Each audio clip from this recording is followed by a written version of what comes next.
सर्वांना नमस्कार। मी दीपक कळडोणे। आजच्या या लेक्चरमध्ये आपण फॉरेन्सिक सायन्स लॅबोरेटरीमध्ये जी एक एक्झाम झाली होती फॅक्ट प्लस, त्या एक्झाममध्ये फॉरेन्सिक सायन्सचे जे महत्त्वाचे प्रश्न आलेले होते ते प्रश्न आपण आपल्या डिपार्टमेंटल PSI मुख्य परीक्षा 2024 साठी जे आपल्याला महत्त्वाचे प्रश्न असतील ते प्रश्न आपण या आजच्या व्हिडिओ लेक्चरमध्ये पाहणार आहोत। बघा, आपल्या सर्वांच्या मागणीनुसार आपण एक सेकंड लेक्चर तयार केलेला आहे फॉरेन्सिक सायन्स लॅबोरेटरीमध्ये विचारल्या गेलेल्या प्रश्नांचं। आणि आजच्या या लेक्चरमध्ये आपण जो आपला अग्निशास्त्र विभाग असतो, फॉरेन्सिक बॅलिस्टिक्स म्हणतो आपण त्याला, त्यामध्ये वेगवेगळे वेपन्स म्हणजेच रायफल्स, रिव्हॉल्वर्स, पिस्टल्स याच्या संबंधात जे प्रश्न असतात ते प्रश्न आपण आजच्या या व्हिडिओ लेक्चरमध्ये डिस्कस करणार आहोत। आपल्या सर्वांना माहीत असेल, आयोगाने बघा आपल्या मुख्य परीक्षेमध्ये जरी आपल्या सिलेबसमध्ये कुठं अग्निशास्त्र हा शब्द दिसत नसला तरी सुद्धा 2021ची परीक्षा म्हणा, त्याच्यामध्ये 2 प्रश्न असे महत्त्वाचे आले होते 4 मार्कासाठी। आणि प्लस या पूर्वीच्या परीक्षेमध्ये सुद्धा अग्निशास्त्र या टॉपिकवरती प्रश्न आलेले आहेत। आजचा हा पूर्ण पेपर अग्निशास्त्र विभागामध्ये जे रिक्रुटमेंट केले होते त्याच्यापैकी आपल्याला फिजिक्सचे आणि अग्निशास्त्र म्हणजे बॅलिस्टिकचे महत्त्वाचे प्रश्न होतं, तो प्रश्न आपण आजच्या लेक्चरमध्ये पाहणार आहोत। तर हा व्हिडिओ स्किप न करता शेवटपर्यंत बघून घ्या। बरीचशी माहिती तुम्हाला, टेक्निकल माहिती याची वेपनची तुम्हाला आजच्या या लेक्चरमध्ये आपल्या डिपार्टमेंटल PSI मुख्य परीक्षेच्या दृष्टिकोनातून तुम्हाला या लेक्चरमध्ये मिळून जाईल। चला तर मग आपण सुरुवात करूया। प्रत्यक्षात आपण तो क्वेश्चन पेपर पाहूया। बघा, हा क्वेश्चन पेपर आपला फॉरेन्सिक बॅलिस्टिक्स अँड फिजिकल सायन्सेसमध्ये फॉरेन्सिक सायन्स लॅबोरेटरीमध्ये जी मागे सांगितल्याप्रमाणे एक्झाम कंडक्ट केली गेली होती, त्या एक्झाममध्ये फॉरेन्सिक बॅलिस्टिक्स आणि फिजिकल सायन्स म्हणजेच फिजिक्सवरती प्रश्न विचारले गेलेले होते। आणि महत्त्वाचे म्हणजे हे प्रश्न मराठीमधून आहेत। आपल्या डिपार्टमेंटल PSIला यापैकी एखादा प्रश्न आपल्याला उपयोगी पडू शकतो, त्यास्तव आपण आपल्या मागणीनुसार हा व्हिडिओ बनवलेला आहे। सुरुवात करूया आपण प्रश्नांना। पहिला प्रश्न आहे बघा आपला, प्रत्यक्षात हा आहे उपकरणासाठी। आता उपकरण म्हणजे त्याला आपण एखादा इन्स्ट्रुमेंट म्हणू शकतो। त्यापैकी तुलनात्मक मायक्रोस्कोपमध्ये कोणती लेन्स वापरले जाते किंवा जातात, असा हा प्रश्न विचारलेला आहे 51वाला। यापूर्वीचे जे प्रश्न आहेत, प्रश्न क्रमांक 1 ते 50 पर्यंतचे general forensic science, general knowledge, maths वगैरे याच्यावरती प्रश्न होते, ते प्रश्न आपण इथे घेतलेले नाहीत। पुढच्या आपण एखाद्या लेक्चरमध्ये ते प्रश्न घेऊ, त्यापैकी जे महत्त्वाचे फॉरेन्सिकचे प्रश्न असतील ते। आता आजच्या या लेक्चरमध्ये 51 पासून ते 120 प्रश्न आहेत। त्यापैकी आपल्याला महत्त्वाचे जे फॉरेन्सिक सायन्सचे प्रश्न आपल्या डिपार्टमेंटल PSIशी रिलेटेड असतील त्या प्रश्नांना आम्ही टिकमार्क केलेली आहे। ते प्रश्न फक्त आपण त्याचं स्पष्टीकरण पाहूया। आणि तुम्हाला जर हे PDF किंवा हे क्वेश्चन पेपर पाहिजे असेल तर आपण आपला टेलिग्राम चॅनल बनवलेला आहे सायन्स बाय दीपक कळडोणे, त्याची लिंक मी या व्हिडिओच्या डिस्क्रिप्शन बॉक्समध्ये दिलेली आहे। तिथे जाऊन तुम्ही हा क्वेश्चन पेपर पाहू शकता, अधिक माहितीच तो। तर पहिला प्रश्न आहे आपला यामध्ये, तो म्हणजे तुलनात्मक मायक्रोस्कोपमध्ये कोणती लेन्स वापरले जाते। आता आपल्याला लक्षात घ्या, तुलनात्मक मायक्रोस्कोप लेन्सबद्दल इथे एवढ्या डिटेलमध्ये प्रश्न येणार नाही, परंतु आपण बघूया उत्तल लेन्स म्हणतो आपण त्याला, हे इथं वापरलं जातं लेन्स असल्यामुळं। तर इथं तुलनात्मक मायक्रोस्कोप आपल्याला कशासाठी उपयोगी पडतो, तर आपण फॉरेन्सिक सायन्समध्ये आपल्या डिपार्टमेंटल PSIला पाहतो की 2 वेगवेगळ्या बंदुकीतून जाळलेल्या गोळ्या असतील, ठीक आहे, किंवा पुंगळ्या असतील, तर त्या गोळ्यावरती किंवा पुंगळ्यावरती जे मार्क्स येतात त्या मार्क्सची किंवा त्या खुणांची आपल्याला तपासणी या तुलनात्मक मायक्रोस्कोपमध्ये आपल्याला करता येऊ शकते। डिपार्टमेंटल PSI मुख्य परीक्षा 2021ला प्रश्न विचारला गेला होता बॅलिस्टिक सिग्नेचरवरती। तर त्या बॅलिस्टिक सिग्नेचरला, ठीक आहे, आपण IBSमध्ये चेक करत असतो। तत्पूर्वी आपण या तुलनात्मक मायक्रोस्कोपमध्ये, त्यालाच इंग्लिशमध्ये म्हणतो आपण कंपॅरिझन मायक्रोस्कोप, ठीक आहे, याला आपण काय म्हणतो, कंपॅरिझन मायक्रोस्कोप। कंपॅरिझन म्हणजे तुलना करणे, आणि मायक्रोस्कोप इथं म्हटलेलंच आहे, आपण याला मराठीमध्ये सूक्ष्मदर्शक म्हणू शकतो, ठीक आहे, मायक्रोस्कोप किंवा सूक्ष्मदर्शक। तर आपल्या इकडे डिपार्टमेंटल PSIला प्रश्न असा येऊ शकतो की 2 वेगवेगळ्या मिळालेल्या बंदुकीच्या गोळ्या एकाच बंदुकीतून जाळलेल्या आहेत किंवा नाहीत, हे आपण खालीलपैकी कोणतं उपकरण वापरून तपासू शकतो। तर त्यासाठी आपण त्याची तुलनात्मक काय करू शकतो, तपासणी करू शकतो या तुलनात्मक मायक्रोस्कोपमध्ये किंवा कंपॅरिझन मायक्रोस्कोपमध्ये। त्यासाठी त्या संदर्भाने आपल्याला हा प्रश्न महत्त्वाचा आहे। पुढील प्रश्न बघून घेऊया आपण, तोही तसाच आहे मायक्रोस्कोपवरती। स्कॅनिंग इलेक्ट्रॉन मायक्रोस्कोपचे नाव असे आहे कारण त्यामध्ये टिंबटिंबचा वापर करतात। स्कॅनिंग इलेक्ट्रॉन मायक्रोस्कोप इन शॉर्टमध्ये आपण त्याला सेम म्हणतो, ठीक आहे। याच्यासारखा दुसरा एक असतो टेम म्हणतो, त्याला आपण ट्रान्समिशन इलेक्ट्रॉन मायक्रोस्कोप। हे दोन एकदम हाय कॉन्फिगरेशन असणारे मायक्रोस्कोप किंवा सूक्ष्मदर्शक आहेत. एकदम बारीक बारीक गोष्टींचं आपण याच्यामध्ये विश्लेषण करू शकतो. तर याला स्कॅनिंग इलेक्ट्रॉन मायक्रोस्कोप हे नाव का दिलेलं आहे, तर बघा इलेक्ट्रॉन आहे याच्यामध्ये, ठीक आहे. आणि इथं काय करतो आपण, उच्च ऊर्जा असलेला इलेक्ट्रॉन आपण याच्यामध्ये सोर्स म्हणून वापरतो, एक स्रोत म्हणून वापरतो आपण इथं ह्या मायक्रोस्कोपमध्ये किंवा सूक्ष्मदर्शकामध्ये. म्हणून याला आपण उच्च ऊर्जा इलेक्ट्रॉन किंवा हे वापरत असल्यामुळे आपण याला स्कॅनिंग इलेक्ट्रॉन मायक्रोस्कोप असं याला नाव दिलेलं आहे. आता याचा उपयोग काय होऊ शकतो आपल्याला, आपल्याकडे बघा जे GSRs असतात, ठीक आहे, त्याला आपण मराठीमध्ये किंवा इंग्लिशमध्ये याला फुलफॉर्म आहे गन शॉट रेसिड्यूज. एखादं वेपन जाडल्यानंतर त्याच्यामधून बंदुकीच्या दारूचे अंश मिळतात आपल्याला, बरोबर. मग ह्या बंदुकीच्या दारूचे अंश तपासण्यासाठी आपण स्कॅनिंग इलेक्ट्रॉन मायक्रोस्कोप आपण वापरू शकतो. मग त्या दृष्टिकोनातून हा मायक्रोस्कोप आपल्यासाठी उपयोगाचा आहे. बऱ्याच वेळेला MPSC मुख्य परीक्षा डिपार्टमेंटलसाठी बंदुकीच्या दारूचे अंश शोधण्यासाठी कोणकोणत्या चाचण्या वापरतात त्याच्यावरती प्रश्न आलेले आहेत. यावरती आपण आपला जो यूट्यूब चॅनल आहे सायन्स बाय दीपक कल्लोने, त्याच्यावरती आपण एक लेक्चर फ्रीमध्ये अपलोड केलेला आहे. त्या लेक्चरमध्ये आपण बंदुकीच्या दारूचे अंश शोधण्यासाठी कोणकोणत्या चाचण्या वापरतात त्या सर्व चाचण्याची डिटेल्स आपण त्या लेक्चरमध्ये कव्हर केलेली आहे. तुम्ही पाहिला नसेल तो व्हिडिओ तर तो व्हिडिओ तुम्ही याच चॅनलवरती पाहून घेऊ शकता. तरी आपल्याला सांगायचं होतं स्कॅनिंग इलेक्ट्रॉन मायक्रोस्कोप आहे तो आपण ज्यावेळेस आपण काय करतो, बंदुकीच्या दारूच्या अंश शोधण्याच्या ज्या चाचण्या आहेत त्या चाचण्यामध्ये आपण रासायनिक चाचण्या करतो. परंतु त्या चाचण्यामध्ये पुढे अजून जास्त जाऊन ॲडव्हान्स स्टेपमध्ये आपण त्या बंदुकीच्या दारूचे अंश आपण या सेम म्हणजेच स्कॅनिंग इलेक्ट्रॉन मायक्रोस्कोपमध्ये पाहू शकतो. आणि त्यानुसार कोणता घटक त्याच्यामध्ये उपस्थित आहे, प्रेझेंट आहे, आपण या सेम या मायक्रोस्कोपद्वारे आपण सांगू शकतो. ठीक आहे. त्या दृष्टिकोनातून हा प्रश्न मी इथं घेतला होता. आता पुढचा प्रश्न आपला तो म्हणजे फिजिक्समधला आहे. दोन्ही लहरी या टिंबटिंब असतात, ठीक आहे. तर इथं आपल्याला येऊ शकतो प्रश्न तो म्हणजे मानवाची, ठीक आहे, जे आपले कान आहे त्या कानाची ध्वनी ऐकण्याची क्षमता किती आहे असा आपल्याला प्रश्न येऊ शकतो. यापूर्वी आपण आपले जे टेस्ट सिरीज आपल्या चॅनलवरती घेतलेली आहे त्याच्यामध्ये हा क्वेश्चन घेतलेला होता. मानवाची ध्वनी ऐकण्याची क्षमता असते 20 हर्ट्झपासून ते 20 किलोहर्ट्झ, ठीक आहे. ध्वनीचा आपण हर्ट्झमध्ये मोजत असतो, हे एकक आहे ध्वनी मोजण्याचं, आवाजाची तीव्रता मोजण्याचं किंवा ध्वनी मोजण्याचं म्हणू शकतो. तीव्रतेला आपण डेसिबल हे वापरतो. तर 20 हर्ट्झपासून 20 किलोहर्ट्झपर्यंत आपले मानवी कान हे ध्वनी ऐकू शकतात, ठीक आहे. आता इथं फिजिक्सच्या संदर्भात प्रश्न होते ते आपण एवढे डिटेल आपल्याला विचारत नाही त्याच्यामुळे घेतलेले नाही आहेत. तुम्हाला हा क्वेश्चन पेपर आपल्या टेलिग्राम चॅनलवरती मिळून जाईल. तुम्हाला माहिती असेल किंवा अधिक माहितीसह हा पेपर पाहिजे असेल तर त्यामध्ये जे आपलं योग्य आन्सर आहे ते हायलाईट केलेलं आहे. तुम्ही हा क्वेश्चन पेपर त्या चॅनलवरती पाहू शकता. पुढचा प्रश्न आहे आपल्याला आपल्या दृष्टिकोनातून महत्त्वाचा. हा बघा इथं जनरल नॉलेजच्या दृष्टिकोनातून प्रश्न होता. पृथ्वीच्या वातावरणातील सर्वात खालचा थर जो पृष्ठीच्या पृष्ठभागाच्या थेट संपर्कात आहे त्याला आपण ट्रोपोस्फिअर म्हणतो, बरोबर. हे आपल्याला प्रिलिममध्ये वगैरे असे प्रश्न येऊ शकतात भूगोलावरती, सायन्सवरती, जीकेवरती. आता इथं आपण मेनच्या दृष्टिकोनातून पाहतोया. मग त्यासाठी आपण पुढचा प्रश्न पाहूया जो की आपला फॉरेन्सिक बॅलिस्टिकमधला अग्निशास्त्र या विभागातील महत्त्वाचा आहे. तो म्हणजे 97वा प्रश्न.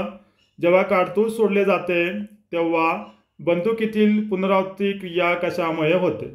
म्हणजे काय होतं बघा इथं ज्यावेळेस आपण एखादा वेपन फायर करतो, ठीक आहे. समजा ही आपली बंदूक असेल, या बंदुकीमधून आपण गोळी फायर केली, गोळी फायर केल्यानंतर गोळी पुढे जाते आणि हे जे आपलं वेपन आहे या वेपनचा पाठीमागे एक जर्क येतो आपल्याला, पाठीमागे याची मुवमेंट होत असते, हालचाल होत असते. तर हे कशामुळे होत असतं बघायचं. आता सोपा प्रश्न आहे हा अतिशय. इकडे गोळी पुढे गेली त्याचीच आपल्याला इकडे रिव्हर्स ॲक्शन होते, बरोबर का.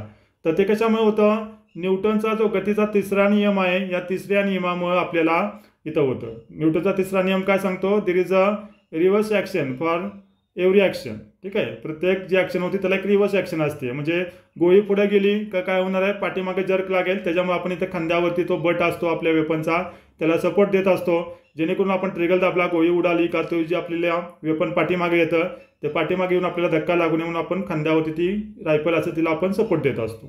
तर इथं न्यूटनच्या तिसऱ्या नियमानुसार आपल्याला ही पुनरावृत्तीची क्रिया आपल्याला झालेली दिसून येते. सोपा प्रश्न आहे बेसिक फिजिक्समधला प्लस आपला बॅलिस्टिकमधला. पुढचा प्रश्न आहे बघा. हा प्रश्न परीक्षेमध्ये येऊन गेलेला म्हणजे आहे ह्यासारखाच शॉर्टगन सारखा प्रश्न आलेला आहे डिपार्टमेंटल PSI मुख्य परीक्षेला. तर इथं काय म्हटलेलं आहे, क्लोज रेंज फायरिंगमध्ये खालीलपैकी काय दिसणार नाही, बरोबर आहे. क्लोज रेंज फायरिंग म्हणजे आपल्याला बंदूक जाडल्यानंतर ती किती अंतरावरून जाडली होती हे शोधणं आपलं महत्त्वाचं काम असतं, बरोबर आहे.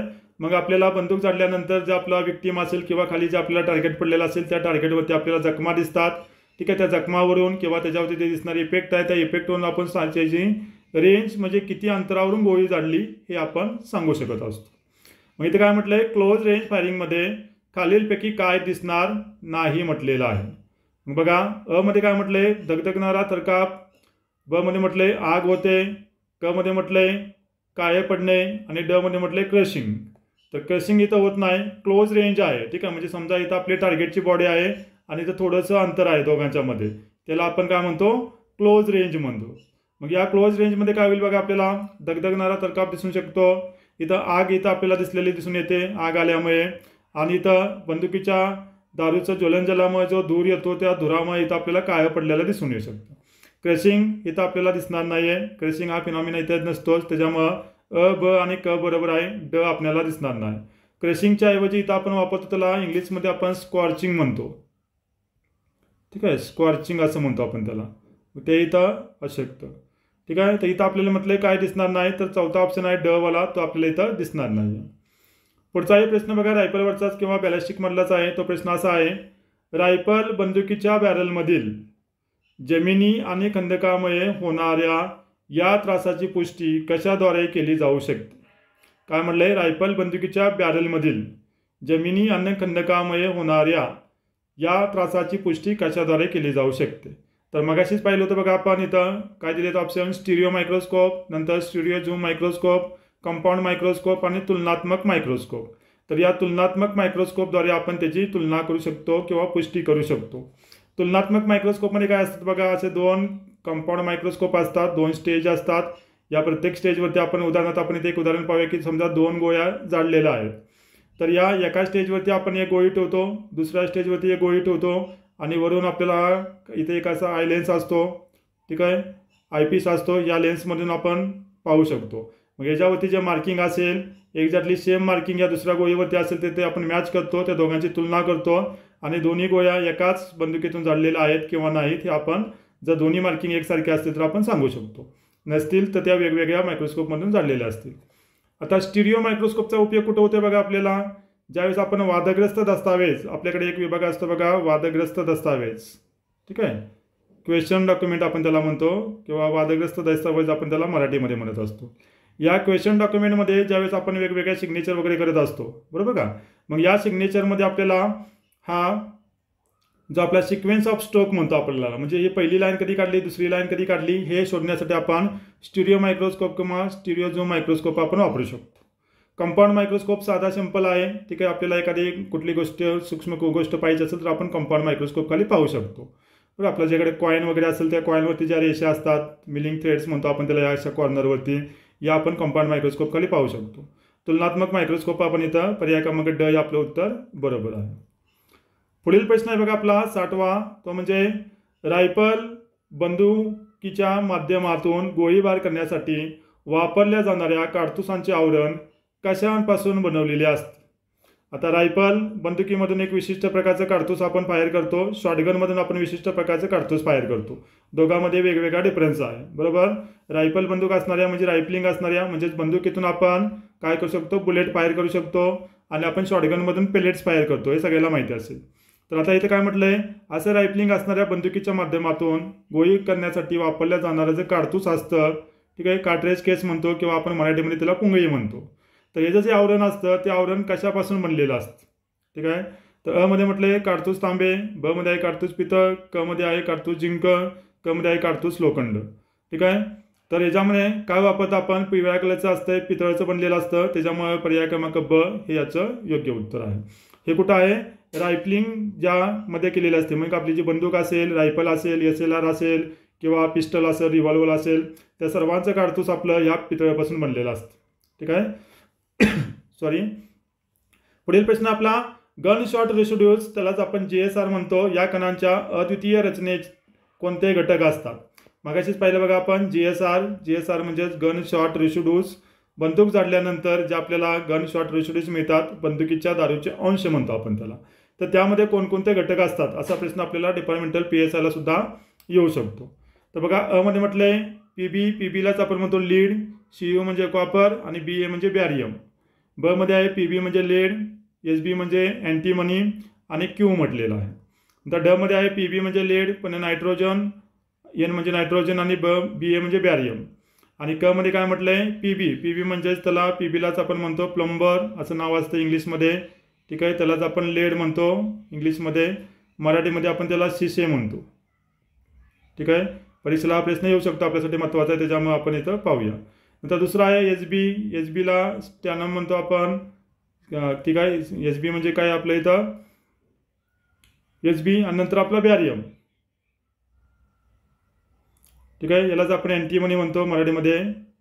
अँटीमनी हा इंग्लिशमधला शब्द आहे. ठीक आहे, आणि पुढचा आहे बॅरियम. हे 3 याच्यामध्ये मुख्य घटक असतात. ठीक आहे, म्हणजेच काय लेड, एस-बी आणि बॅरियम बी-ए हे घटक आपल्याला जो आपला गनशॉट रेशो असतो, बंदुकीच्या दारूचा अंश असतो, तो आपल्याला इथं मिळू शकतो. याच्या व्यतिरिक्त आपल्याला ठीक आहे काय म्हणतो आपण नायट्राईट किंवा नायट्रेट हा सुद्धा मिळत असतो. इथं फक्त एन दिलेला आहे. ज्यावेळेस इथं नायट्रेट्स असतं किंवा नायट्राईट्स असतं तर तो सुद्धा आपल्यासाठी बंदुकीच्या दारूचे जे अंश असतात किंवा GSR असतात त्याच्यामध्ये मिळत असतो, नायट्रेट आणि नायट्राईट्स. ठीक आहे, बंदुकीच्या दारूमध्ये जो आपला नायट्रोजन असतो पोटॅशियम नायट्रेट, त्याच्यामुळे इथं नायट्राईट आणि नायट्रेटमध्ये कन्वर्जन होतं आणि हा सुद्धा मिळू शकतो. म्हणजे लेड, अँटीमनी, बॅरियम, नायट्रेट किंवा नायट्राईट हे आपल्याला गन शॉट रेशोमध्ये मिळू शकतात. आणि परीक्षेत कदाचित असा प्रश्न येऊ शकतो की खालीलपैकी कोणता GSR मध्ये घटक नसतो. त्यासाठी आपल्याला हे 4 घटक किंवा 4-5 घटक आहेत हे आपल्याला माहिती असणं गरजेचं आहे. ठीक आहे, पुढचा प्रश्न बघून घेऊया आपण. आपल्यासाठी महत्त्वाचाच आहे तो पण बघा. खालीलपैकी कोणत्या श्रेणीमध्ये चोक गुळगुळीत बोर शस्त्रामध्ये प्रदान केला जात नाही. आता गुळगुळीत बोर म्हणजेच काय तर त्याला आपण थोडक्यात आपल्यास इथं म्हणतो, इथं शुद्ध मराठीचं भाषांतर केलेलं आहे, याला आपण शॉटगन म्हणतो, शॉटगन. ठीक आहे, गुळगुळीत बोर म्हणजे काय, आपल्याला बोर म्हणजे काय माहीत असेल बघा. हे जे आपलं वेपन असतं, ठीक आहे, बंदुकीची नळी म्हणतो आपण याला. ही बंदुकीची नळी आतून एकदम हॅलो पोकळ असेल, ठीक आहे, एकदम पोकळ असेल तर तिला आपण गुळगुळीत बोर म्हणतो. ठीक आहे, शॉटगन बॅरल म्हणतो आपण याला. याच्यामध्ये कोणतंही रायफलिंग केलेलं नसतं. बरोबर आहे, इथं काय केलं बघा, इथं कोणतंही रायफलिंग केलेलं नाही. आणि जे आपल्याकडे रायफल्ड वेपन असतात, फॉर एक्झाम्पल आता इथं मी थोडक्यात काढतो, समजा ही आपली बंदुकीची नळी असेल तर तिला रायफलिंग केलेलं असतं. ठीक आहे, त्याच्यामध्ये लँड्स आणि ग्रूज असतात, यांना म्हणतो आपण रायफलिंग. तर इथं शब्दाचा अर्थ कळला आपल्याला तर त्याचं उत्तर लगेच कळू शकतं, त्याच्यामुळे मी तुम्हाला डिटेलमध्ये सांगतो. बरोबर, आपल्याकडे पण बघा फॉरेन्सिक सायन्स आणि फॉरेन्सिक मेडिसिनची आपण आपल्याकडे बॅच उपलब्ध आहे, रेकॉर्डेड बॅच आहे आपल्याकडे. या बॅचमध्ये आपण फॉरेन्सिक बघा बॅलिस्टिक हा पॉईंट आपण इथे कव्हर केलेला आहे. त्या फॉरेन्सिक बॅलिस्टिक्समध्ये आपण संपूर्ण या बॅलिस्टिकमधल्या ज्या फिनॉमिना असतात, जे संकल्पना असतात, त्या संकल्पना आपण या लेक्चरमध्ये स्पष्ट केलेल्या आहेत. त्याचप्रमाणे आपण आपल्याकडे डिपार्टमेंटल PSI मुख्य परीक्षा यासाठी आपण फॉरेन्सिक सायन्स आणि फॉरेन्सिक मेडिसिन यावरती आपण 10 टेस्ट सिरीज चालू केलेल्या आहेत. ऑलरेडी ह्या टेस्ट आपण आपल्या ॲपमध्ये, आपल्या ॲपचं नाव आहे सायन्स बाय दीपक कलडोने, तुम्हाला प्ले स्टोअरवरती मिळेल. जर तुम्हाला हवा असेल तर त्याची लिंकसुद्धा ह्या डिस्क्रिप्शन बॉक्समध्ये दिलेली आहे. आपण यावरती आपण 10 टेस्ट सिरीज, त्याचे PDF, त्याचं आन्सर की प्लस त्याचे विश्लेषणाचे 10च्या 10 व्हिडिओ आपण अपलोड केलेले आहेत. कोणी उत्सुक असाल तर या ॲपवरती जाऊन तुम्ही ही टेस्ट सिरीज प्लस तुम्हाला बॅचमध्ये माहिती पाहिजे असेल तर बॅचसुद्धा या ॲपवरती आपल्याला उपलब्ध आहे. ठीक आहे, तर सांगायचं काय होतं मला इथं, आपल्याला स्मूथ बोर कुणाला म्हणतो आपण, ज्यावेळेस अशा हे जे आपलं काय म्हणतो आपल्याला बॅरल म्हणतो आपण त्याला, या बॅरलमध्ये कुठलीही रायफलिंग नसेल तेव्हा त्याला आपण गुळगुळीत बोर किंवा यालाच इंग्लिशमध्ये आपण स्मूथ बोर असं म्हणतो. ठीक आहे, आता बोर म्हणजे काय हा परीक्षेत प्रश्न आलेला आहे डिपार्टमेंटल PSI मुख्य परीक्षेला. अग्निशास्त्राच्या बंदुकीच्या नळीच्या बाबतीत बोर म्हणजे काय, अग्निशास्त्राच्या संदर्भात बोर म्हणजे काय हा प्रश्न येऊन गेलेला आहे. तर बोर म्हणजे काय तर आपला जो ही नळी असते बंदुकीची नळी, तिचा आतील जो व्यास असतो इंटरनल डायमीटर म्हणतो आपण त्याला किंवा व्यास म्हणतो, त्याला आपण बोर म्हणतो. मग गुळगुळीत बोर म्हणजे स्मूथ बोर म्हणजे काय, ज्याच्यामध्ये रायफलिंग केलेली नाही, आणि ज्याच्यामध्ये रायफलिंग केलेलं आहे त्याला आपण रायफल्ड बोर फायरआर्म म्हणतो. मग आपले रायफल्स, रिव्हॉल्वर, पिस्टल्स हे सगळे ह्याच्यामध्ये येतात. मग इथे काय म्हटलं आहे, खालीलपैकी कोणत्या श्रेणीमध्ये चोक गुळगुळीत बोर शस्त्रामध्ये प्रदान केला जात नाही. म्हणजेच काय तर चोकचे टाईप दिलेले आहेत, चोकचे टाईप. आता तुम्हाला चोकिंग म्हणजे काय हे आधी माहिती पाहिजे. बरोबर आहे, चोकिंग म्हणजे काय असतं बघा, इथं मी काढतो, आपले जर स्मूथ बोरवाले फायरआर्म्स असतात, गुळगुळीत बोरवाले फायरआर्म्स असतात, त्याच्यामधून काय करतो आपण पेलेट्स म्हणजे गोलगोल शॉट्स असतात. ठीक आहे, असे गोलगोल गोळ्या असतात, त्या गोळ्या आपण फायर करत असतो. बरोबर आहे, गोळ्या म्हणजे आपण याला शॉट्स म्हणूया, गोळी म्हणजे बंदुकीची गोळी नव्हे, त्या आपण रायफल्ड फायरआर्ममधून फायर करतो, बुलेट्स. याला आपण गोल गोल, जसं आपल्या सायकलच्या चाकामध्ये छोट्या छोट्या गोल गोल गोळ्या असायच्या तसल्या गोळ्यांचा इथं आपण विचार करतो, बरोबर. मग याच्यामधून आपण त्याला छोटे पेलेट्स म्हणू आपण किंवा छर्रे म्हणू आपण, ठीक आहे. मग हे छर्रे आपण फायर करत असतो. मग फायर केल्यानंतर हा एक इकडे जाऊ शकतो, इकडे जाऊ शकतो, तिकडे जाऊ शकतो, कसा हा विस्तारित होऊ शकतो. मग तो विस्तारित होऊ नये म्हणून आपण काय करतो, ही जे आपले शॉटगनचे मजल एंड आहे, शेवटचं टोक असतं आपलं बंदुकीच्या नळीचं, त्याला आपण मजल एंड म्हणतो. तर हे मजल असतो, मजल एंड येतं असं छोटंसं आतील बाजूला त्याला कन्स्ट्रिक्शन केलेलं असतं, ठीक आहे.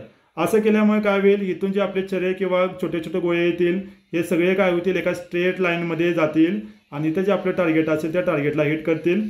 त्याला जास्त उंडिंग इफेक्ट म्हणजे जखम जास्त मोठ्या प्रमाणात करू शकतात. तर असा जो शेवटी आपल्याला हा टॅपरिंग केलेला आहे, ठीक आहे. असं पहिलं आपण आतमध्ये जे टॅपरिंग केलेलं आहे, हा शेवटचा मजल एंड, त्याला आपण चोक म्हणत असतो, बरोबर. आणि ह्या चोकचे टाईप्स असतात, ठीक आहे.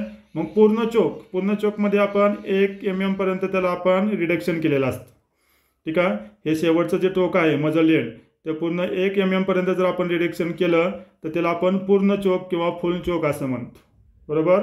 नंतर दुसरा आहे त्याला म्हणतो आपण अर्धा चोक, त्याला आपण हाफ चोक म्हणतो. त्याच्यामध्ये आपण 0.5 mm नी रिडक्शन केलेलं असतं. आणि तिसरा असतो त्याला म्हणतो आपण तिमाही चोक. तिमाही चोकमध्ये आपण ठीक आहे 0.25 mm न हा जो मजल एंड आहे त्याला आपण रिडक्शन केलेलं असतं. मग हे 3 टाईप आपले चोकचे टाईप आहेत. कोणकोणते, फुल चोक त्यालाच आपण पूर्ण चोक म्हणतो, दुसरा आहे हाफ चोक त्यालाच आपण अर्धा चोक म्हणतो, आणि तिसरा आहे क्वार्टर चोक त्यालाच आपण तिमाही चोक म्हणतो. डबल चोक हा आपल्यामध्ये नसतो. त्याच्यामुळे इथं म्हटलंय खालीलपैकी कोणत्या श्रेणीमध्ये चोक गुळगुळीत बोर शस्त्रामध्ये प्रदान केला जात नाही. तर इथं आपण डबल चोक प्रदान करत नाही, त्याच्यामुळे आपलं हे उत्तर आहे. बाकीचे 3 चोक आपण करत असतो. आता असा प्रश्न आलेला आहे भविष्यामध्ये, याच्यावरती आपल्याला डिपार्टमेंटल PSI ला कदाचित प्रश्न येऊ शकतो की पूर्ण चोकमध्ये जे आपल्या गुळगुळीत बोर असतं त्याचं मजल एंड किती रिडक्शन केलेलं असतं. त्यासाठी त्याला आपण 1 mm ने केलं तर त्याला आपण पूर्ण चोक म्हणतो. जर 0.5 म्हणजे अर्ध्या mm ने केलं तर त्याला आपण अर्धा चोक म्हणतो, आणि 0.25 mm ने केलं तर त्याला आपण तिमाही चोक म्हणतो. तर हे असं बेसिक आपल्याला माहिती असणं गरजेचं असतं. त्यासाठी आपण फॉरेन्सिक सायन्स क्षेत्रामध्ये गेले 10 वर्ष आहे. 10 वर्ष झाला आपण हा पूर्णपणे विषय समजून शिकवून लोकांच्या डोक्यामध्ये जाईल अशा पद्धतीने हा विषय शिकवत असतो. तर तुम्हालाही समजा काही अडचण वाटली या विषयामध्ये तुम्ही बिंदास कधीही कॉल करून विचारू शकता. आपला डिपार्टमेंटल प्रिलिमचा निकाल लागल्यानंतर आपण 2 दिवसांची फास्ट ट्रॅक बॅच ठेवणार आहोत परीक्षेच्या दृष्टिकोनातून. त्यामध्ये सुद्धा आपण तुम्हाला संकल्पना पुन्हा एकदा क्लिअर करायच्या असतील परीक्षेच्या दृष्टिकोनातून, कसे पॉईंट किंवा कसे प्रश्न येऊ शकतात हे सगळं आपण 2 दिवसाच्या बॅचमध्ये आपण फास्ट ट्रॅक बॅचमध्ये आपण कव्हर करणार आहे एक्झाम पॉईंट ऑफ व्ह्यूनी. पुढचा प्रश्न घेऊया बघा आपण आपल्या माहितीस्तव. आता हे सगळे प्रश्न तुम्हाला देणारच आहे, त्या प्रश्नपत्रिकामध्ये बघून घ्या जनरल नॉलेजसाठी. आता आपण इथं बॅलिस्टिकवाला पुढचा प्रश्न बघूया, ते म्हणजे काय, कोऱ्या शस्त्रांच्या काडतुसात टिंब नसते, ठीक आहे. काय नसतं, जे आपलं काडतूस आहे, काडतूस आपण कुणाला म्हणतो बघा, हे आपलं कार्ट्रेज केस प्लस आपली ही बुलेट्स, ठीक आहे, याची जोडलेली असते त्याला आपण काडतूस असं म्हणतो, बरोबर आहे. मग याच्यामध्ये काय नसतं असं म्हटलेलं आहे. मग याच्यामध्ये प्रायमर असतो, प्रमोदक असतो, पी कॅप असते. पी कॅप म्हणजेच काय, त्याला आपण परकशन कॅप असं म्हणतो, ठीक आहे. या पी कॅपला आपण काय म्हणतो, पुन्हा याचं नाव परकशन कॅप, ठीक आहे. तर ह्या परकशन कॅप म्हणजे काय असते बघा, तुम्ही सगळ्यांनी पाहिलं असेल असं जिवंत लाईव्ह राऊंड म्हणतो आपण त्याला, काडतूस म्हणतो. या काडतूसचा जो बेस असतो इथं असं गोल एक असं आपल्याला दिसतं कन्स्ट्रक्शन, त्याला आपण परकशन कॅप म्हणतो. आणि या परकशन कॅपमध्ये काय असतो, प्रायमर असतो, ठीक आहे. प्रायमर म्हणजेच काय, जे आपले कमी शक्तीचे एक्सप्लोजिव्स असतात, ठीक आहे, स्फोटक पदार्थ, मग त्याच्यामध्ये लेड अजाइड असू शकतं, ठीक आहे. याच्यावरती नावं किंवा हा खालीलपैकी कोणता कमी प्रतीचं एक्सप्लोजिव्ह ह्या परकशन कॅपमध्ये किंवा प्रायमरमध्ये असतं हे आपल्याला प्रश्न विचारला जाऊ शकतो. तर एक तर लेड अजाइड असू शकतं, दुसरं आहे आपलं लेड स्टिपनेट म्हणतो आपण त्याला, ठीक आहे, किंवा मर्क्युरी फल्मिनेट्स, किंवा त्याला म्हणू शकतो आपण मर्क्युरी फल्मिनेट्स. तर यापैकी कोणता तर एखादा प्रायमर या परकशन कॅपमध्ये ठेवलेला असतो. आणि हे कसे असतात, अतिशय संवेदनशील असतात, कुणाला संवेदनशील असतात, हे घर्षणाला संवेदनशील असतात, ठीक आहे. म्हणजे हे फ्रिक्शन सेन्सिटिव्ह असतात असं आपण त्याला इंग्लिशमध्ये म्हणू शकतो. म्हणजे थोडं जर इथं घर्षण झालं तर हे लगेच पेट घेतात, बरोबर आहे. मग हे काय करतात, ह्या परकशन कॅपमधले असणारे प्रायमर ज्यावेळेस आपण हॅमर दाबतो, आपला जो ट्रिगल दाबतो, ट्रिगल दाबल्यानंतर एक हॅमर असतो, तो हॅमर स्ट्राईक होतो, मग फायरिंग पिन येते आणि आपल्या या बेसला स्ट्राईक करते. बेसला स्ट्राईक केल्यामुळे ह्याच्यामध्ये जो प्रायमर आणि प्रणोदक असतो त्याच्यामुळे हे पेट घेतो. पेट घेतल्यामुळे ही जी आपल्या काडतुसामधली इथली जागा आहे याच्यामध्ये आपण काय करतो, आपला चार्ज ठेवलेला असतो, त्याला म्हणतो आपण बंदुकीची दारू. ठीक आहे, इथं बंदुकीची दारू असते. मग ही बंदुकीची दारू काय करतो आपण या ठिकाणी ठेवलेली असते आणि हे कमी जागेमध्ये जास्त ठासून ठासून भरलेले असते. त्याच्यामुळे काय होतं, ज्यावेळेस इथं एक घर्षण सेन्सिटिव्ह संवेदनशील असल्यामुळे इथं एक ठिणगी उडाली, ह्या ठिणगीमुळे इथली मेन चार्ज आपला आहे बंदुकीची दारू ती स्फोट घेते, पेट घेते आणि पेट घेतल्यामुळे इथं प्रचंड प्रमाणात दाब निर्माण होतो. दाब निर्माण झाल्यामुळे एक कारतूस असतो ते काय होतं, ओपन होतं आणि हे कारतूस बाहेर पडतं आणि पुढची जी आपली बुलेट आहे, ठीक आहे, ही बुलेट पुढे जाते आणि खाली कार्ट्रिज केस पुंगी आपल्याला बाहेर पडलेली दिसते. तर हे सगळं फिनॉमिना आपल्याला फायरिंगच्या प्रोसेसमध्ये होत असतं. तर इथं काय असतं, प्रक्षेपक नसतो. ठीक आहे, प्रक्षेपक म्हणजे लॉन्च करणारा इथं नसतो, म्हणून याला म्हटलं आपण क हा ऑप्शन आपल्या इथं बरोबर आहे. पुढील प्रश्न बघूया आपण, तो म्हणजे शॉटगन काडतुसामध्ये कोणत्या ठिकाणी एअर कुशन वॅड ठेवण्यात आलेले असते. याला वॅड म्हणतो आपण, WAD वॅड ठेवण्यात आले आहेत. आता बघा, हा प्रश्न इकडे विचारलेला आहे. आपल्या डिपार्टमेंटल PSL असा प्रश्न विचारला जाऊ शकतो की खालीलपैकी कोणत्या काडतुसामध्ये वॅड वापरतात. वॅड, तर वॅड कुठं वापरतो आपण, तर शॉटगन काडतुसामध्ये वापरतो, बरोबर. आणि ह्या वॅडचं काम काय असतं, तर जसं आपल्या घरामध्ये तिजोरीचं कपाट असतं तिथं वेगवेगळे कप्पे असतात, ठीक आहे, असे कप्पे असतात. तर ह्या वॅडचं काम काय असतं, तर हे वॅड त्या काडतुसामध्ये कंपार्टमेंट बनवतात, कंपार्टमेंट्स. ठीक आहे, मग त्याच्यामध्ये काय म्हणतो आपण, बघा, जे आपलं काडतूस असतं शॉटगनमधून आपण फायर करणारं, अशी आपल्याला माहीत असेल एक डबी असते कागदाची. मग या डब्यामध्ये आपण काय करतो, इथं वेगवेगळे आपण घटक ठेवलेले असतात. मग ह्या घटकांना कंपार्टमेंट करण्यासाठी आपण हे वॅड वापरत असतो. त्यापैकी एक वॅड आहे, त्या वॅडचं नाव आहे, वेगवेगळ्या प्रकारचे वॅड असतात त्यापैकी एक वॅड आहे, त्याला आपण कुशन वॅड म्हणतो. ठीक आहे, बाकीचे अबो प्रोजेक्टाईल, बिलो प्रोजेक्टाईल याची वॅडची नावं आहेत किंवा कुशन वॅड. त्यापैकी कुशन वॅड आहे तर ते कुठं ठेवण्यात आलेलं आहे असं म्हटलेलं आहे. मग इथं म्हणतो आपण गोळ्यांच्या वर, गोळ्या म्हणजे बुलेट नव्हे, पुन्हा एकदा सांगतो. ठीक आहे, शॉटगनमधून आपण गोळी किंवा बुलेट फायर करत नाही. मग काय सांगितलं आपण, असे छोटे छोटे जे आपले असतात गोल गोल गोळे ते आपण फायर करतो. ठीक आहे, तर त्याला आपण काय म्हणू शकतो, मगाशी सांगितलं आपण याला चर्या म्हणू शकतो आपण याला. ठीक आहे, किंवा याला आपण काय म्हणतोय हे मगाशी सांगितलं तुम्हाला इंग्लिशमध्ये. तर हे जे गोळे असतात, ठीक आहे, ह्या गोळ्यांच्या खाली आपण हे कुशन वॅड ठेवत असतो, एअर कुशन वॅड हे त्याचं नाव आहे. तर हे काय करतं, कंपार्टमेंट करण्यासाठी आपण वॅड्स वापरत असतो. तर शॉटगन्समध्ये आपण वॅड वापरत असतो, हे एवढं लक्षात ठेवा. तर गोळ्यांच्या खाली ठेवलेलं असतं. पुढील प्रश्न बघून घेऊया आपण, आपल्यासाठी महत्त्वाचा असणारा बॅलिस्टिक किंवा अग्निशास्त्र या प्रकारामधला तो प्रश्न आपला, तो म्हणजे जर बंदुकीत 2 बॅरल असतील तर ती कोणती बंदूक असेल. बघा, सोपा प्रश्न आहे. असे प्रश्न आपल्याला डिपार्टमेंटल PSIला येऊ शकतात. त्यासाठी तुम्हाला जास्तीत जास्त असं ऑब्जेक्टिव्ह प्रश्नांचा सराव होणं गरजेचं आहे. त्यासाठी आपण आपल्याकडे टेलिग्राम ग्रुप काढलेला आहे. तुम्हाला जर तुमची इच्छा असेल तर आपण त्याच्यावरती रोज 5-5 क्वेश्चन टाकणार आहोत, जेणेकरून तुमचा सराव होईल. याच्या व्यतिरिक्त क्वेश्चन सांगतोय मी, हे तर क्वेश्चन आपण घेतलेच, या व्यतिरिक्त पण क्वेश्चन आपल्याकडे बरेचसे आहेत. ते क्वेश्चन तुमच्या प्रॅक्टिससाठी आपण देऊया, जेणेकरून तुमचा सराव होईल. आणि जे आपण सोमवार ते शनिवारपर्यंत क्वेश्चन टाकतो त्याचं स्पष्टीकरण जर तुम्ही म्हणत असाल तर आपण जर संडेला लाईव्हमध्ये किंवा असं रेकॉर्डेड लेक्चर मी करून तुम्हाला ग्रुपमध्ये शेअर करेल. तर त्यासाठी आपण एक वेगळा ग्रुप बनवू आणि त्याप्रमाणे थोडंसं नॉमिनल चार्ज करून आपण असं प्रॅक्टिस आपण करू शकतो. ठीक आहे, तर बघा, तुम्ही इंटरेस्टेड असाल तर नंबर आपण दिलेला आहे डिस्क्रिप्शन बॉक्समध्ये, ॲपची लिंक दिलेली आहे, टेलिग्राम ग्रुपची लिंक दिलेली आहे, तिथे तुम्ही कॉन्टॅक्ट करू शकता. तर इथे काय म्हटलं आहे, जर बंदुकीत 2 बॅरल असतील तर ती बंदूक कोणती असेल. 2 बॅरल असणार आहे. ठीक आहे, तर ते शॉटगनमध्ये 2 बॅरल असतात. मग 2 बॅरल कसे असू शकतात, बघा, एक असा वरती बॅरल असू शकतो. ठीक आहे, अशा प्रकारचे 2 बॅरल असतात. ठीक आहे, मग त्याला आपण साईड बाय साईड म्हणू शकतो किंवा एक वरती आणि एक खाली असू शकतो. असे हे 2 असू शकतात किंवा म्हणजे एक असे असू शकतात किंवा एक खाली आणि त्याच्यावर परत दुसरा असू शकतो. अशा प्रकारचे 2 बॅरल असतील तर ते शॉटगनमध्ये असतो. त्याला काय म्हणतो आपण, डबल बॅरल म्हणतो. ठीक आहे, डबल बॅरल.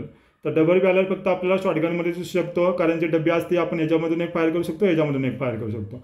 शॉटगनमध्येच फक्त आपल्याला 2 बॅरल दिसतील. आपल्याला कोणत्याही रायफल फायरामध्ये 2 बॅरल असणारी गन नसेल.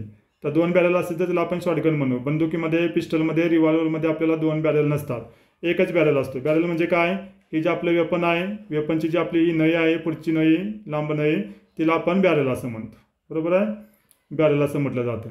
मग शॉटगनचे 2 टाईप असतात. एकाला म्हणतो आपण सिंगल बॅरल, त्याच्यामध्ये फक्त एकच असतो, आणि दुसरे असते आपले double barrel.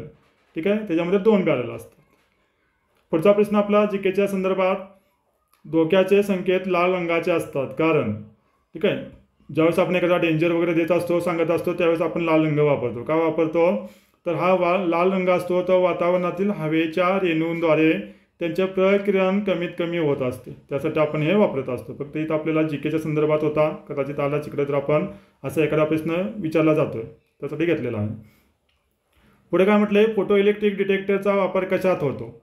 Photo electric detector असतो, आपण इन्फ्रारेड लाईट वापरतो, आपल्याकडे वेगवेगळी किरणं वापरतो आपण फॉरेन्सिक सायन्समध्ये.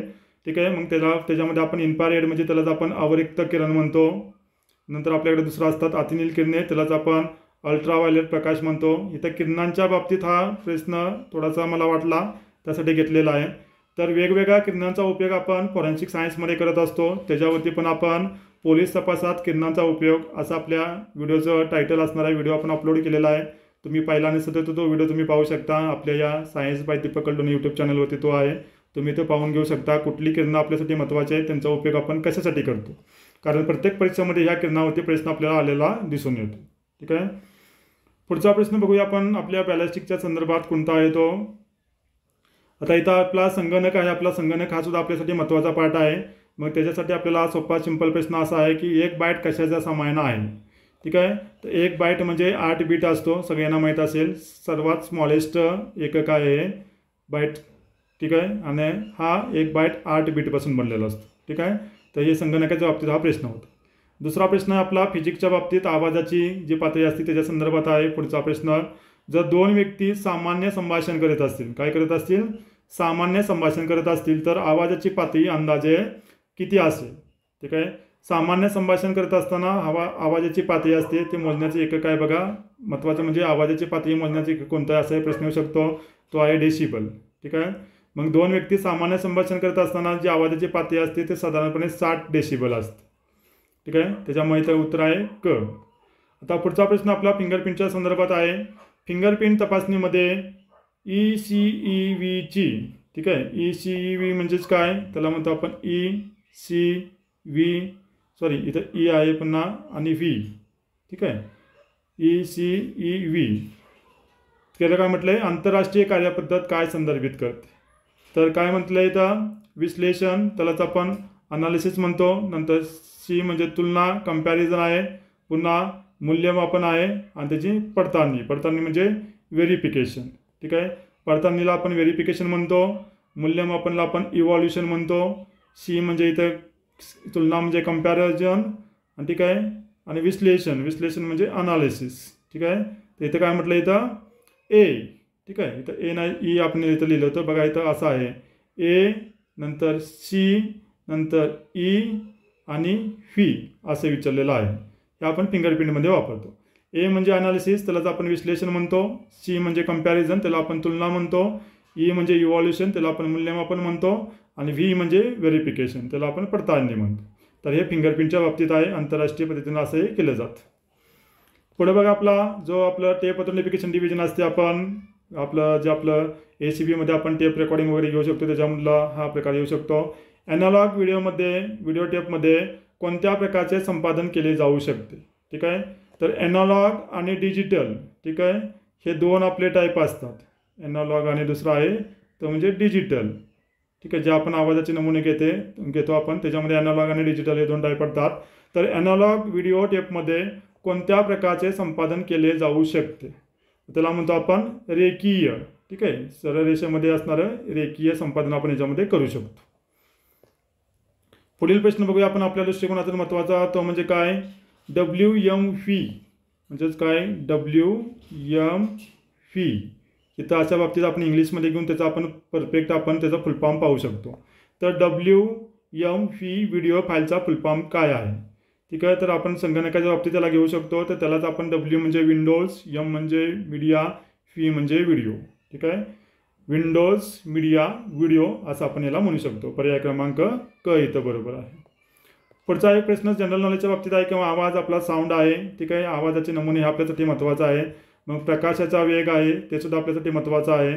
तर इथं प्रकाशाचा वेग कमीत कमी कशात असतो, जास्तीत जास्त कशात असतो, असा प्रश्न विचारला जाऊ शकतो. इथं कमीत कमी विचारलेला आहे, तर हिऱ्यामध्ये तो कमीत कमी असतो. ठीक आहे, प्रकाशाचा वेग जनरल नॉलेजच्या बाबतीत आहे इथे. पुढचा प्रश्न आपण बघूया आपल्यासाठी, हा संगणकाच्या बाबतीत आपल्याला सांगता येईल. हेक्साडेसिमल संख्या प्रणालीत काय असतं, तर हेक्साडेसिमलमध्ये इथं अल्फान्यूमेरिक बेस असतो. संगणकाच्या बाबतीत आपण याला घेऊ शकतो. पुढचा प्रश्न आहे बघा आपल्याला महत्त्वाचा आपल्या डिपार्टमेंटल PSIच्या दृष्टिकोनातून, गुन्ह्याच्या ठिकाणाहून जप्तीसाठी फॉरेन्सिक तज्ज्ञांनी खालीलपैकी कोणते पुरावे सुचवावे. ठीक आहे. आता हे कुठं आहे, ज्यावेळेस आपण डिजिटल क्राईमच्या वेळेस जातो आपण इन्व्हेस्टिगेशन करताना त्याच्या बाबतीत आहेत.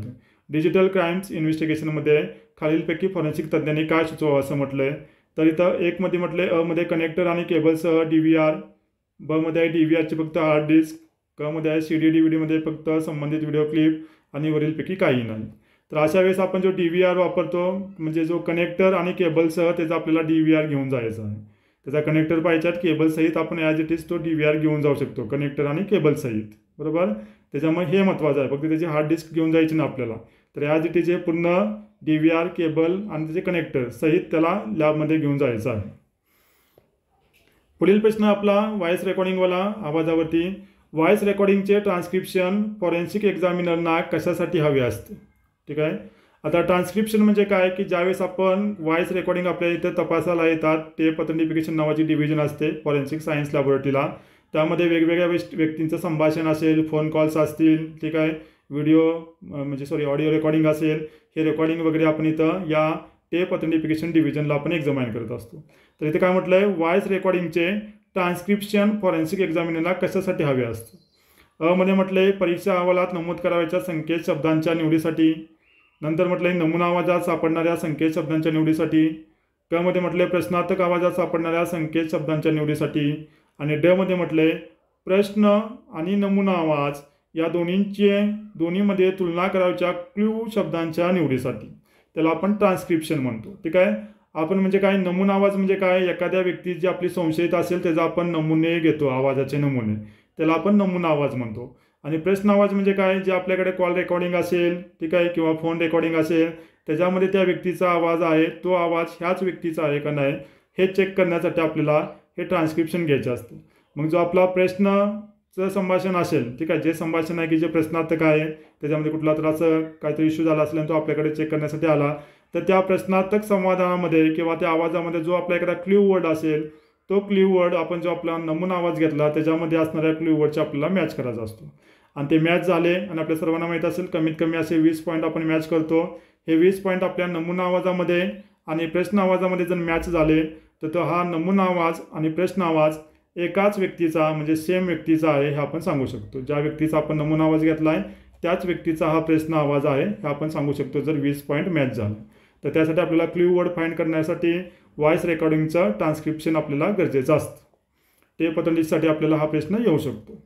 आता फॉरेन्सिकमध्ये बघा बरेचसे प्रश्न येऊन गेलेले आहेत. तेच पुन्हा रिपिटेशन प्रश्न होण्यापेक्षा असे नवीन प्रश्न तुमच्या हाताखालून जाणं गरजेचं आहे. जेणेकरून समजा परीक्षेमध्ये असा एखादा जर नवीन टॉपिक किंवा प्रश्न विचारला गेला आणि तुम्हाला माहीत असेल आयोगाचे PYQ बघून घ्या. आपल्या चॅनलवरती आपण प्रिव्हियस इयर क्वेश्चन पेपरवरती एक व्हिडिओ अपलोड केलेला आहे. प्लस आपण फिंगरप्रिंट एक्सप्लोजिव्ह याचे पण आपण जे प्रिव्हियस इयरचे क्वेश्चन्स आले होते ते पण आपण अपलोड केलेले आहेत. जेणेकरून तुम्हाला समजेल की कोणत्या टॉपिकवरती प्रश्न येतात. आपल्या सिलेबसच्या बाहेरचेही म्हणजे जे आपल्याकडे जो सिलेबस आहे त्याच्या व्यतिरिक्त पण आपल्याला असे डिटेलमध्ये प्रश्न MPSC मुख्य परीक्षेला विचारले जात आहेत. त्यासाठी आपल्याला जास्तीत जास्त प्रश्नांचा सराव होणे गरजेचं आहे. त्यासाठी आपण तुमच्या यशासाठी आपण थोडासा प्रयत्न केलेला आहे. तर तुम्हाला हा व्हिडिओ कसा वाटला नक्की तुम्ही त्याला खाली कमेंट करून सांगा. या व्हिडिओला तुम्ही लाईक करा. आपल्या चॅनलसुद्धा सबस्क्राईब करून ठेवा जेणेकरून तुम्हाला असेच नवीन व्हिडिओ मिळत राहतील. ठीक आहे. पुढचा प्रश्न बघूया आपण. सामान्यतः घटनास्थळावर गोळा केलेले प्रदर्शन फॉरेन्सिक लॅबमध्ये जमा केले पाहिजे. तर कुठं कसे जमा केले पाहिजे म्हणजे आपण घटनास्थळावरून गोळा केलेले जे वस्तू असतील, ठीक आहे, प्रदर्शन म्हणजे इथे थोडक्यात वस्तू आपण लक्षात घेऊया. तर त्या वस्तू किंवा भौतिक पुरावे फॉरेन्सिक लॅबमध्ये कसे जमा केले पाहिजेत असा प्रश्न विचारलेला आहे. तर मध्ये म्हटले संबंधित तपास अधिकाऱ्याने ठरवल्याप्रमाणे.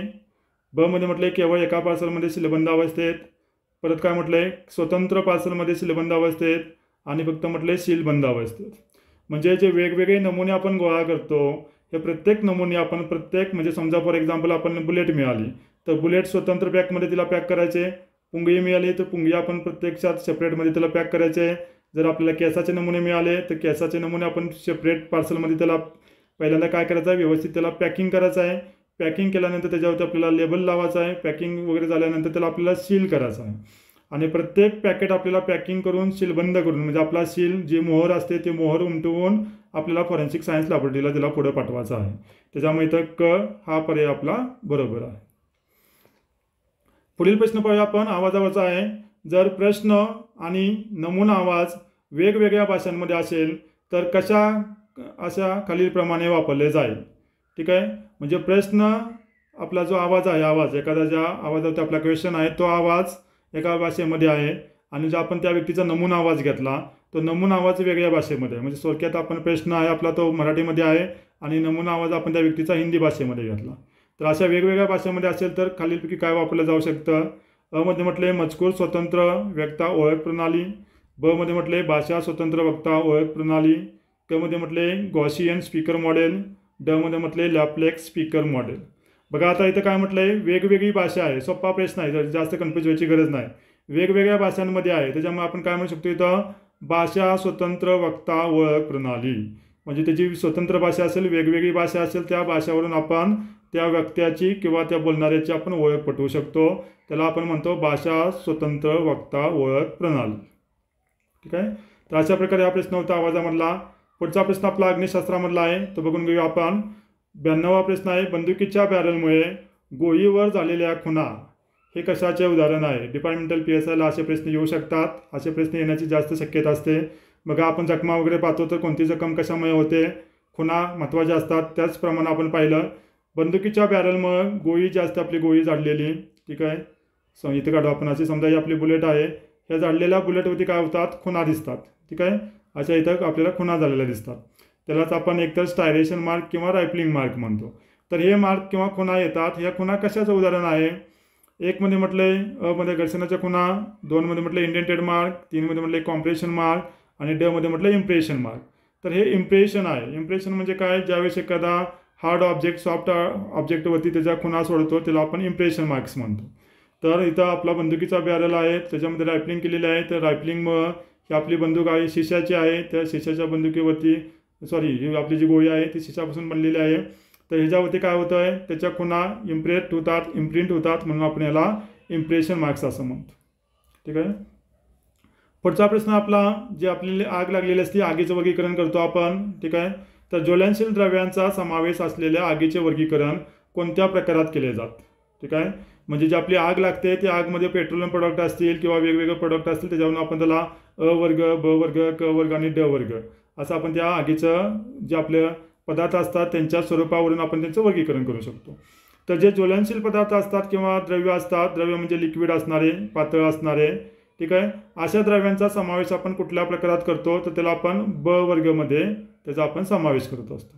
त्याच्यामुळे पर्याय क्रमांक ब हे आपल्या इथं योग्य उत्तर आहे. पुढील प्रश्न आपला जनरल नॉलेजच्या संदर्भात आहे. विजेचा सर्वोत्तम वाहक कोण आहे. म्हणजे चांदी आहे, चांदी या खालीलपैकी तांब्यामध्ये एवढं नसतं, लोखंड अल्युमिनियममध्ये नाही, तर चांदीमध्ये सर्वात जास्त वीज वाहन नेली जाते म्हणून त्याला आपण विजेचा सर्वोत्तम वाहक म्हणतो. आता पुढचा प्रश्न आपला तो म्हणजे जे आपले धागे किंवा धागेयुक्त पदार्थ म्हणतो आपण, फायबर्स, त्याच्या संदर्भात आहे आपला फिजिक्समधला. सुती कापड उद्योगात कोणता रंग वापरला जातो. जे आपले कपडे असतात, बघा आता माझ्या कपड्याचा व्हायलेट रंग आहे, तर ह्या व्हायलेट रंग देण्यासाठी आपण काय करतो, एक विशिष्ट प्रकारचे डाय वापरतो, तर त्याला आपण डायरेक्ट डाय म्हणतो. ही डाय आपण इथं वापरू शकतो. ठीक आहे, त्या कपड्यांना किंवा त्या धाग्यांना रंग देण्यासाठी आपण अशा डाईज इथं वापरत असतो. पुढचा प्रश्न आहे आपल्यासाठी तो म्हणजे जनरल नॉलेज पण म्हणू शकतो याला, MA. ठीक आहे, म्हणजे इथं लिहितो वाटलं तर मी तुमच्या माहितीसाठी MA पुढे काय आहे SER, त्याला आपण मेजर म्हणतो. जसं आपण तुम्ही ऐकलं असेल लेझर म्हणतो आपण, लेसर किंवा लेझर. ठीक आहे, तर त्या लेझरप्रमाणे इथं मेजर आहे. तर याचा फुलफॉर्म विचारलेला आहे. तर लेझरचा फुलफॉर्ममध्ये सांगतो, लेझरचा फुलफॉर्म आहे तो आपला light amplification by stimulated emission of radiation. हा लेझरचा फुलफॉर्म आहे. तसाच इथं मेजरचा फुलफॉर्म विचारला आहे. तर लाईटच्या ऐवजी फक्त काय आहे एम टाकलेला आहे. एमला म्हणतो आपण microwave amplification by stimulated emission of radiations. हा ह्या मेजरचा फुलफॉर्म आहे. ज्यावेळेस तुम्हाला मराठीमध्ये असं अवघड जातं, इंग्लिश शब्दांचे फुलफॉर्म विचारलेले असतात, त्याला तुम्ही इंग्लिशमध्ये लिहून घ्या. उदाहरणार्थ असं इंग्लिशमध्ये लिहिलं का आपल्याला त्याचा फुलफॉर्म लगेच सांगता येतो. उदाहरणार्थ एक्सप्लोजिव्ह पदार्थ, एक्सप्लोजिव्ह पदार्थावरती बघा बऱ्याच वेळेला आपल्या MPSC डिपार्टमेंटल PSI मुख्य परीक्षेमध्ये त्यांचं फुलफॉर्म विचारलेलं आहे. म्हणजे फॉर एक्झाम्पल PETN म्हणजे काय, TNT, IEDs याचे फुलफॉर्म विचारलेलं आहे. तर त्याचे फुलफॉर्म आपल्याला इंग्लिश शब्दामध्ये लिहिलं तर ते लगेच सांगता येतात.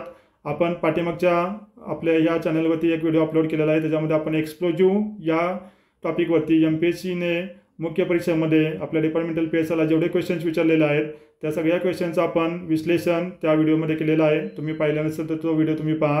ह्या चॅनलवरती तुम्हाला तो व्हिडिओ मिळून जाईल.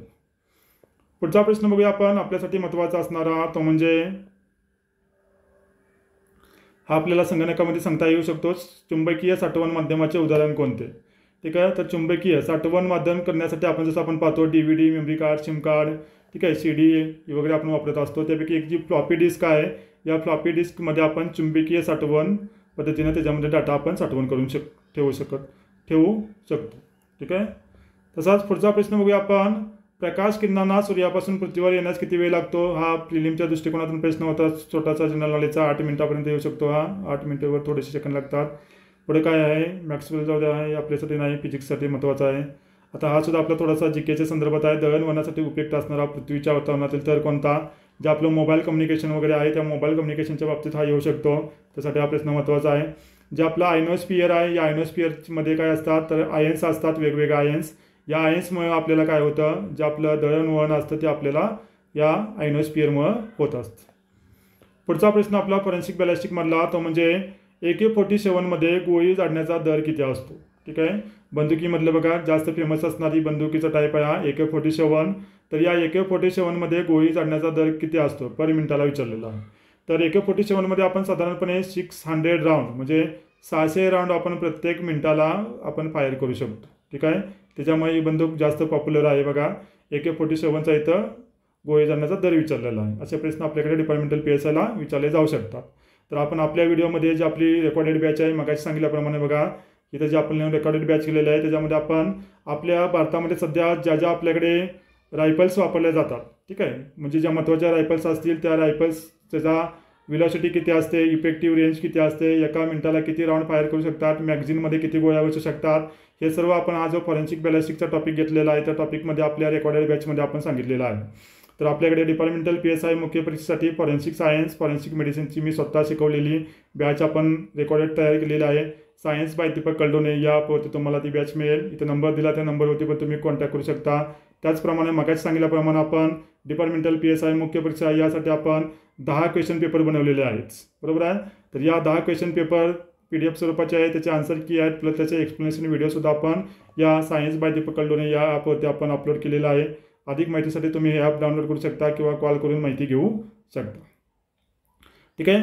तर पुढील प्रश्न आपण पाहिला तो म्हणजे AK-47चा फायर करण्याचा रेट आहे आपला 600 राऊंड पर मिनिट. त्याचा पुढचा प्रश्न बघूया आपण. काडतूसमधील प्रायमरमध्ये काय समाविष्ट असते? मग अशी सांगितलं बघा मी तुम्हाला, जे आपलं काडतूस होतं काडतूस, ठीक आहे, त्याच्यामध्ये जे आपण पाहिलं होतं परकशन कॅप, त्या परकशन कॅपमध्ये प्रायमर्स असतो. त्या प्रायमरमध्ये काय असतं तर कमी प्रतीची स्फोटके असतात. आणि कोणती स्फोटके असतात तर 3 स्फोटके सांगितली मी तुम्हाला. लेड आझार्ड असू शकतं, लेड स्टायपिनेट असू शकतं, मर्क्युरी फल्मिनेट असू शकतं. यापैकी कोणतेही एखादं कमी स्फोटक ठेवलेलं असतं. ज्यावेळेस आपण ट्रिगर दाबतो, फायरिंग पिन स्ट्राईक होते, त्यावेळेस ते कसे असतात घर्षणाला संवेदनशील असतात. त्याच्यामध्ये ठिणगी उडते आणि त्या ठिणगीमुळे आपला जो मेन चार्ज असतो गन पावडर ती पेट घेत असते. ठीक आहे. त्याच्यामुळे असे आपण ज्यावेळेस क्वेश्चन पाहत असतो चारीच्या चारी पर्याय पाहत असतो आपण, त्यावेळी समजा इकडून नाही आला तर दुसऱ्या मार्गाने प्रश्न आला तर त्याला आपल्याला उत्तर सांगता येत.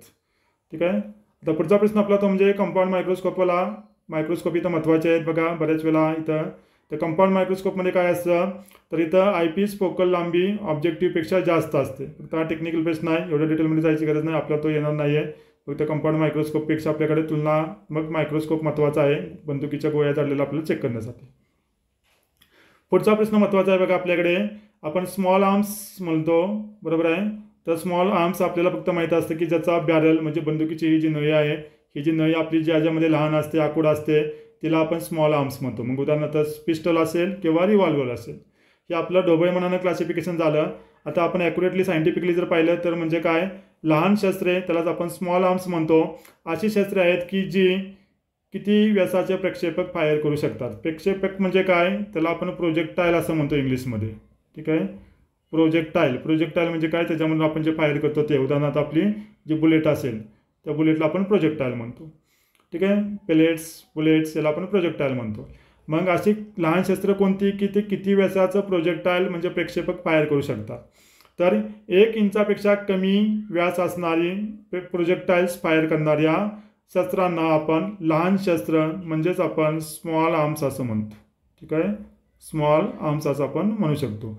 1 इंचापेक्षा कमी व्यास असणारी प्रोजेक्टाईल म्हणजे प्रक्षेपक फायर करणारी शस्त्र. पुढील प्रश्न आपला, उजव्या हाताने रायफल केलेल्या बंदुकीतून झाडलेल्या गोळीत काय असेल? आता रायफलिंग तुम्हाला माहीत असेल, मागे सांगितलं तुम्ही तुम्हाला, हा जो आपला बंदुकीचा बॅरेल आहे त्याच्यामध्ये आपण रायफलिंग करतो.